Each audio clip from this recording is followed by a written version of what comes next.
저희 목차부터 먼저 살펴보시면 기존 산업 정책의 방향에 대해서 간략하게 소개를 하고, 그리고 신산업 정책에 대한 정의를 바탕으로 한국의 신산업 정책의 지금 현황, 그리고 저희 팀이 내린 결론 및 시사점을 발표하면서 그 프레젠테이션을 마치도록 하겠습니다.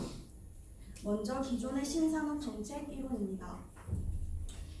제2차 세계대전 이후에 시장 중심의 자유주의 사상이 퇴소하고 산업 정책이 주목을 받으면서 산업 정책은 매우 많이 변모를 하였는데, 1940년대에서 60년대를 보시면은 시장 실패로 인한 산업화가 저절로 이루어지지 않는다는 것을 알게 되었습니다.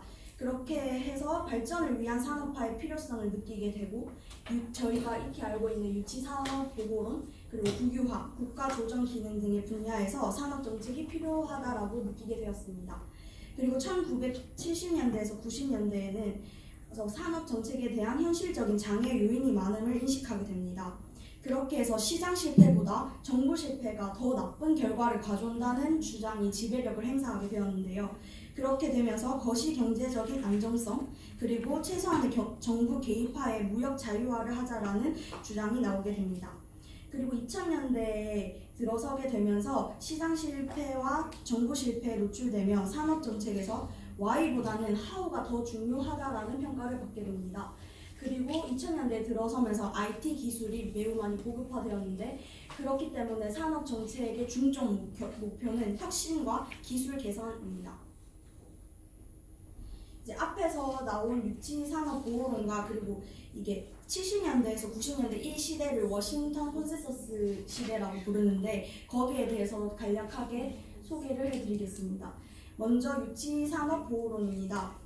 리스트에 의해서 체계화가 되었는데, 이 이론은 성장 가능성이 있는 산업을 선정한 후에 일정 기간 동안 정부의 보호 아래 육성을 하게 하는 그 이론입니다. 이것은 단계설을 기반으로 체계화가 되었고 일시적 보호라는 특징이 있습니다. 그리고 워싱턴 콘센서스는 1990년에 미국 국제경제연구소에서 제시한 신자유주의 정책의 일환인데, 자율적 시장 경제 체제를 바탕으로 하였고, 이거는 그 미국의 경제 이론을 뜻합니다. 이 워싱턴 콘센서스에서 나온 이론의 주요 골자로는 탈규제를 통한 무한 경쟁, 그리고 정부의 긴축 재정, 민영화 및 정부 개입의 축소, 그리고 외환 시장의 개방이 있습니다. 그리고 한국의 신산업 정책 흐름을 보겠습니다. 1960년대에서 70년대에는 경공업 위주의 수출 주도형 정책을 시도하게 됩니다. 여기서 저희가 알고 있듯이 본격적으로 한국의 경제 발전이 개발되는 단계입니다.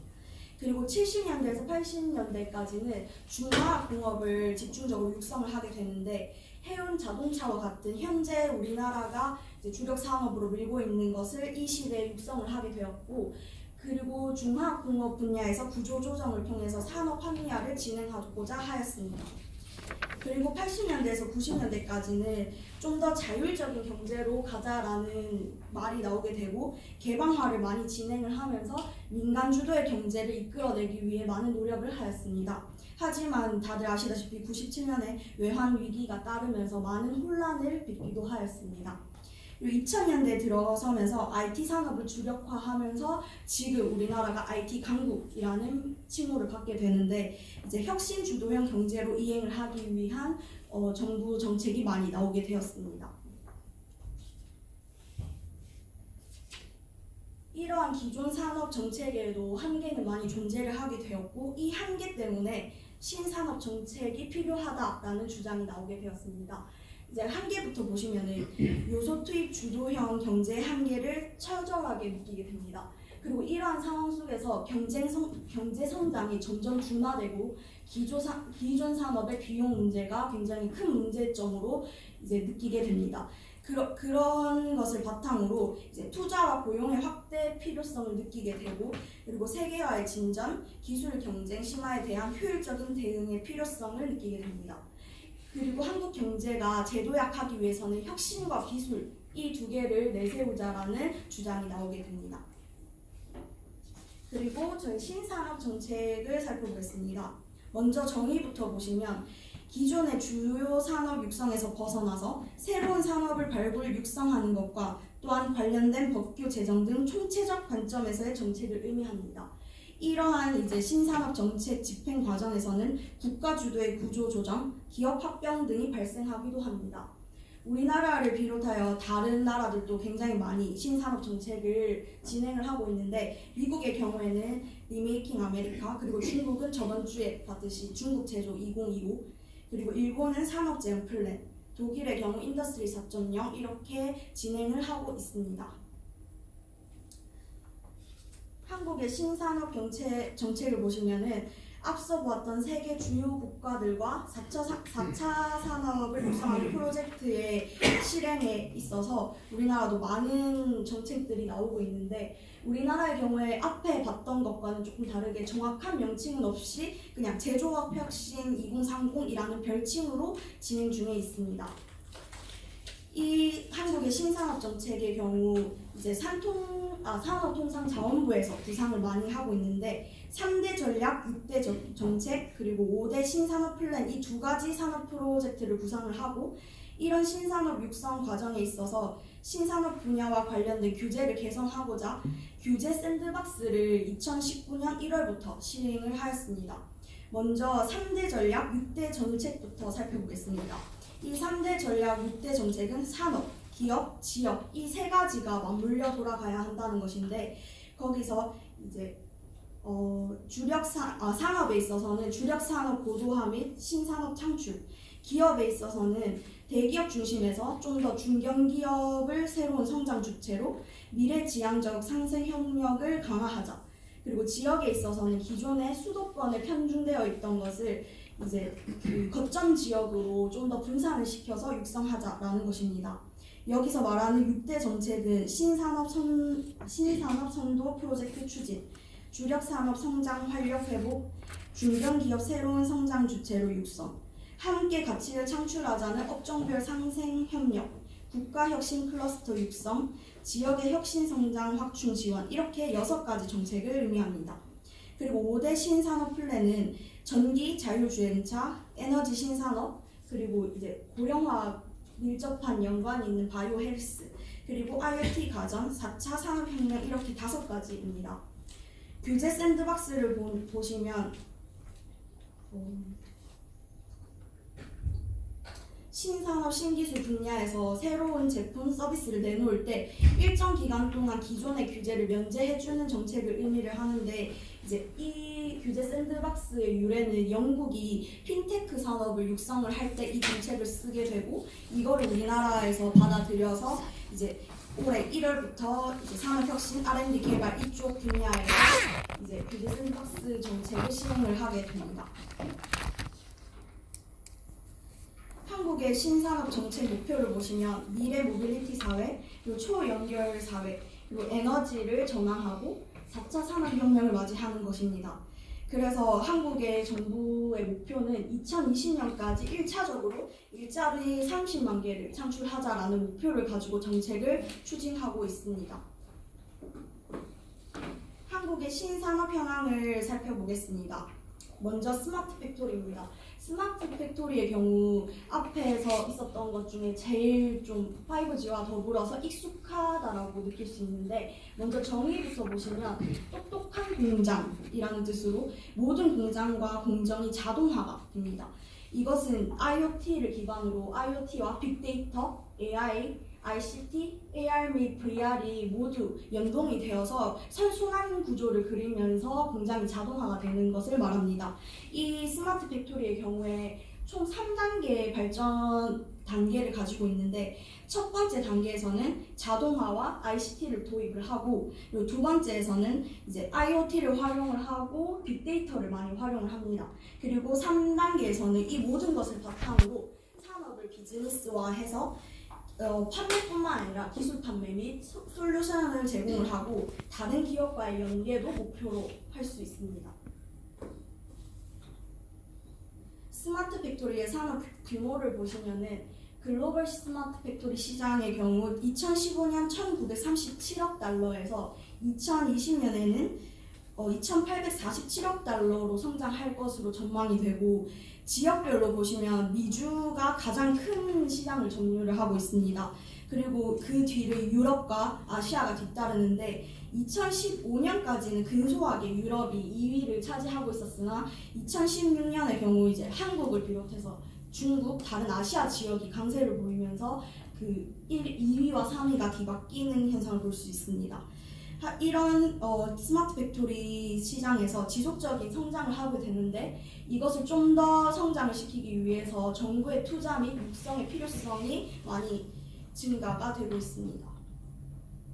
이런 스마트 팩토리에 대한 정부 정책 방향입니다. 2014년에 중소기업 벤처부를 비롯해 처음 스마트 공장을 언급을 했는데, 그리고 2017년에 문재인 정부 새 정부가 출범한 후 제조혁신 3.0 프로젝트를 발표하면서 제대로 진행을 하게 됩니다. 2018년 민간 합동 스마트 공장 추진단을 설치한 다음에 본격적으로 보급을 시작을 하였고, 2020년에는 KT라는 회사를 중심으로 5G와 ICT를 융합하는 팩토리를 전국 1000개를 보급하는 것을 목표로 지금 추진 중에 있습니다. 2025년에는 이 스마트 팩토리를 전국에 약 3만 개 정도를 보급하겠다라는 목표를 가지고 있습니다. 한국의 주 산업군인 제조업에서의 생산력 향상, 그리고 국제 경쟁력 향상을 목표로 하고 있습니다. 이런 스마트 팩토리의 사례를 한번 소개해드리겠습니다. 제일 유명한 사례가 포스코의 스마트 고로라는 팩토리인데, 기존에는 이 표본 검사를 사람이 직접 직원들이 가서 하루에 3번씩 검사를 하였는데, 이 스마트 팩토리를 들어오고서부터 머신 비전이라는 것을 통해서 이 철광석 상태를 이미지화 시켜서 분석을 하게 됩니다. 그래서 직원이 직접 가서 그 검사를 하지 않아도 되고, 그리고 IoT 센서를 통해서 쇳물의 온도를 실시간으로 측정을 할 수 있고, 또 AI를 통해서 코크스라는 그 연료가 있는데, 이 연료의 비용을 미리 정확하게 예측을 할 수 있게 됩니다. 이러한 스마트 고로 때문에 이제 2016년 대비 쇳물 생산량이 5% 증가하고 연료 비용은 4% 감축하는 효과를 창출해내었습니다. 그리고 친환경 선박 산업입니다. 기후변화 원인인 온실가스 배출을 감축하기 위한 에너지 절약과 효율적 이용이라는 단기적 수단에서 더 나아간 친환경 산업인데, 이제 우리나라의 경우에는 친환경 선박이 중점이 되고 있습니다. 정부가 이 친환경 산업에 박차를 가하고 있는데, 이제 그 친환경 선박법 제정안을 공고를 하여 법 제도 기반을 구축을 하였고, 보급 확대 및 벙커링 인프라 구축 사업을 추진을 하고 있습니다. 지금 추진 중에 있고, 정부의 경우 2020년에서 25년에 총 140척의 친환경 선박을 목표로 하고 있습니다. 그리고 친환경 선박 및 설비 보급에 대해서 이제 지원을 확대할 예정이고, 현재 예선 2척을 발주해 놓은 상황이고, 그 예선 2척의 규모는 85억 원 정도의 규모입니다. 그리고 관공선 및 민영선 내 LNG 추진선 전환 사업도 추진 중에 있습니다. 이러한 친환경 기업의 예시로는 현대중공업이랑 삼성중공업이 있는데, 이제 현대중공업의 경우에는 선박용 엔진의 배기가스 세정 설비를 자체적으로 개발을 하게 됩니다. 이 세정 설비의 경우에 원래 기존에는 유럽의 그 기업들이 독점을 하고 있었는데, 지금 이 현대중공업이 이 기술을 개발함에 있어서 그 품질은 이 유럽의 기업들과 동일하지만 그 일체형 구조를 가지고 있어서 그 크기는 굉장히 많이 줄어들어서 앞으로는 유럽을 넘어서 그 현대중공업을 비롯한 우리나라의 기업들이 좀 더 강세를 보일 것으로 예측을 하고 있습니다. 그리고 삼성중공업의 경우에는 이제 LNG 연료 추진선을 수항을 했고, 올해 4월에 그 성공적으로 LNG 추진선을 띄우게 됩니다. 이러한 그 선례들이 있긴 하지만 아직까지 우리나라에서 친환경 선박에 대해서는 근본적인 신뢰가 좀 미약하기 때문에 정부의 적극적인 지원이 필요하다라고 느끼고 있습니다. 다음은 5G 산업입니다. 작년을 비롯해서 올해 가장 뉴스에 많이 나온 게 저는 5G라고 생각을 하고, 우리가 스마트폰을 굉장히 많이 사용하고 있기 때문에 여기에 굉장히 관심이 많을 거라고 저는 생각을 하는데, 이제 5G의 정확한 정의는 최대 속도가 20GBps를 달하는 이동통신 기술을 말합니다. 이게 어느 정도냐 하면 LTE에 비해서 속도는 20배, 처리 용량은 100배에 달하는 엄청난 수치를 보이는데요. 가상현실, 자율주행, 사물 인터넷 기술 구현에 있어서 굉장히 혁신적인 기술입니다. 그리고 우리나라 이제 5G 같은 경우는 미국에 비해 2시간 앞서는 기록을 세웠죠. 그리고 이러한 5G 상용화 과정을 먼저 보시면 2015년에 평창 동계올림픽에서 시범 서비스를 보이겠다라고 선언을 한 후에 2018년 세계 최초 시범 서비스를 공개를 하게 됩니다. 그리고 작년 12월에 세계 최초로 5G 전파를 송출을 하였고 기업용 서비스를 이때 상용화하게 됩니다. 그리고 2019년 4월에 스마트폰 기반 5G를 상용화하게 되어서 지금 다들 활용을 하고 있는 것으로 보고 있습니다.